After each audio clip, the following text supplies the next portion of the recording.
Salut les filles et les garçons, j'espère que vous allez bien. On se retrouve aujourd'hui pour une vidéo que vous m'avez souvent demandé. C'est un sujet à chaque fois qui vous intéresse énormément et dont j'ai envie de vous parler encore une fois. Comment réussir à perdre du gras et sécher durablement. Parce qu'on le sait, pour perdre du gras, forcément, il faut manger moins, il faut bouger plus. Mais pour réussir à perdre du poids sur le long terme, et c'est aujourd'hui vraiment ce que l'on va aborder, c'est pas la sèche avant l'été, non, c'est vraiment réussir à faire un rééquilibrage, adopter de nouvelles habitudes et surtout les garder à vie pour ne plus jamais, et je dis bien jamais, reprendre les kilos perdus ou le gras perdu, c'est une autre paire de manches, on va pas se mentir.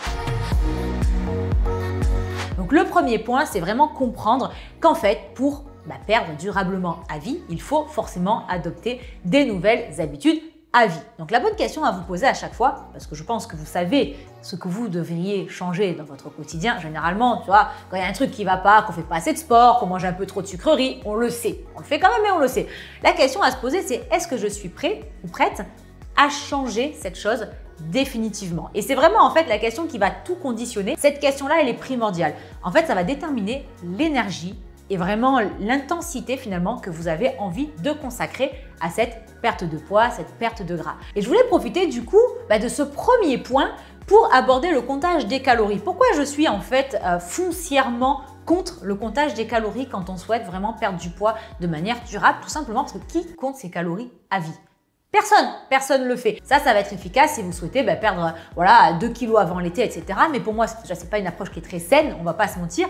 Compter ses calories, c'est voué à l'échec et voire même, ça peut être dangereux. Donc, si vous tombez dans cette spirale des calories, ça peut avoir vraiment un impact très négatif sur votre vision en fait de l'alimentation parce qu'aujourd'hui, on diabolise un petit peu finalement les glucides, les lipides, etc. Et on oublie que c'est le moteur du corps. Et ça, c'est vraiment quelque chose qu'il faut changer. Ça, c'est important d'avoir cette conscience un petit peu de la nutrition, mais pas au point d'être obligé de compter toutes ces calories parce qu'on peut faire très clairement sans et ça va être abordé dans le point 2 et les suivants.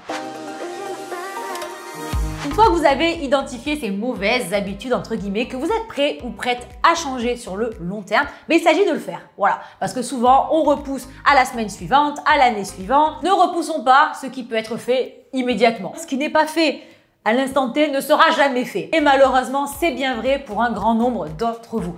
Donc, on arrête de repousser tout cela à plus tard et on s'y met à l'instant T. L'objectif, c'est vraiment d'introduire un petit peu ces nouvelles habitudes petit à petit.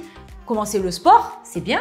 On n'est pas obligé d'en faire 5 fois par semaine. On peut en faire 2 fois. Voilà, une fois le mercredi, une fois le week-end. L'objectif, c'est vraiment d'apprendre finalement à aimer, entre guillemets, se faire du bien, manger mieux, se faire plaisir avec le sport. Et c'est pas toujours un plaisir. Je sais que vous ne réveillez pas le matin à 6 h en vous disant « Génial, je vais faire ma séance de sport ». Moi non plus, je détestais m'entraîner avant le matin. C'est une habitude que j'ai changée puisque je le faisais le soir et qu'en fait, le soir, j'avais de plus en plus la flemme après la journée de boulot qui était longue, c'était compliqué. Et je me suis dit, voilà, il faut que je réussisse à m'entraîner le matin pour être mieux organisée. C'est une habitude qui s'est vraiment ancrée dans mon mode de vie, dans mon quotidien. Et maintenant, chaque jour, je me lève et c'est devenu un réflexe. De faire en fait que vous ne ressentiez plus finalement la pression de le faire. Vous vous levez, vous faites votre séance ou vous faites votre bon petit déjeuner et ainsi de suite.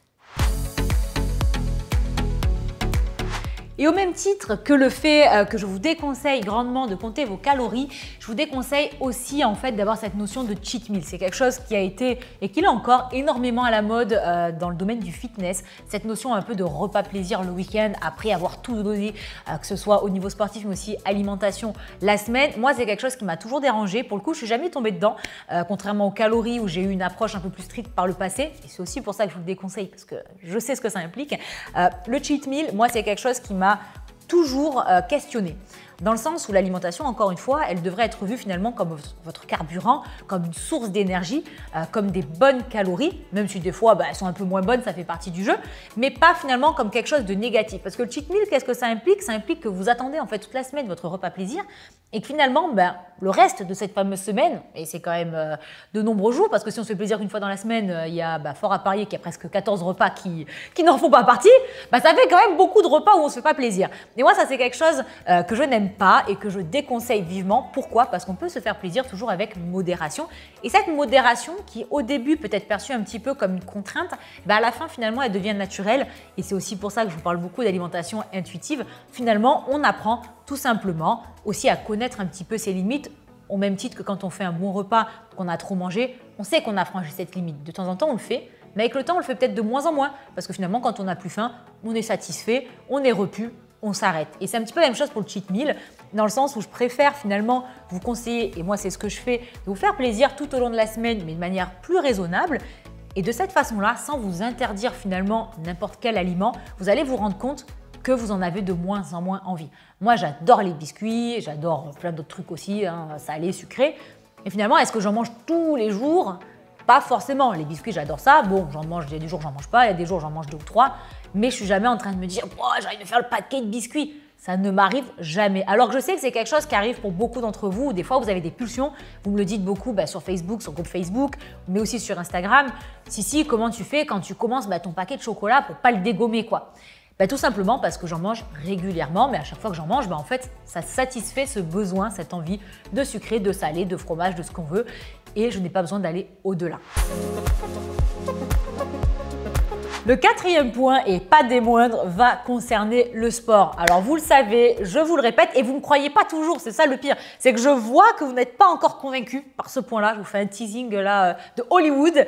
C'est le sport. Alors à chaque fois, on dit l'alimentation joue pour 80%, tout se passe dans l'assiette. Sur mon propre groupe Facebook, je vous vois le dire à longueur de journée. Et moi, j'ai juste envie de répondre, mais faux. Alors évidemment que l'alimentation joue pour beaucoup, mais pour moi, c'est vraiment de l'ordre du 50-50. C'est-à-dire qu'il y a des personnes en fait qui misent absolument tout sur l'alimentation et qui arrivent à un stade où elles me disent en fait, je comprends pas. C'est un peu ce que je vous disais au début, je mange rien et j'arrive pas à perdre du poids.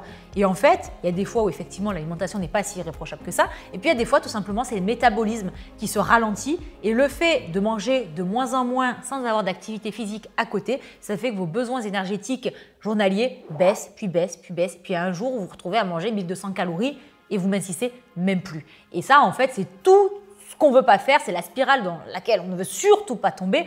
Au contraire, on veut booster et maintenir son métabolisme élevé. Et ça, c'est les 50% en fait qui se jouent dans la basket. Donc, le réflexe, c'est vraiment d'inclure une activité physique, sportive, régulière. Donc, ça peut être TSE ou n'importe quel autre programme. Mais surtout, ça va vous permettre, moi, c'est vraiment le ressenti que j'ai, en fait, d'absorber aussi les écarts.